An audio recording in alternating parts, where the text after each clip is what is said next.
We're going to be replacing the in-cabin air filter for this 2017 Toyota Camry. We're going to open up the glove box, and there's going to be a latch right here that we're going to push out. And as you see here, we're going to pull that portion out. And I'm doing this one-handed, but there's two notches, one on this side and one on this side. And we're loosening them up and pulling it out. You got your in-cabin air filter right here.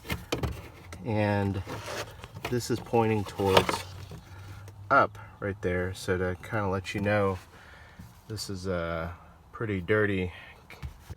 So we've got both filter media inside here. We're going to place the airflow up as denoted right here, and this is a pretty simple way to place it back in.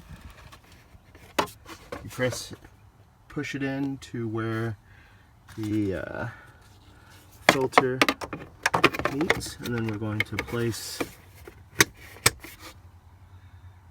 and then the next step is we're going to place the cover back inside here and let that snap, and within under a minute you'll save yourself on an in-cabin air filter change. Now, quick thing in terms of interval, this recommends us replace this probably every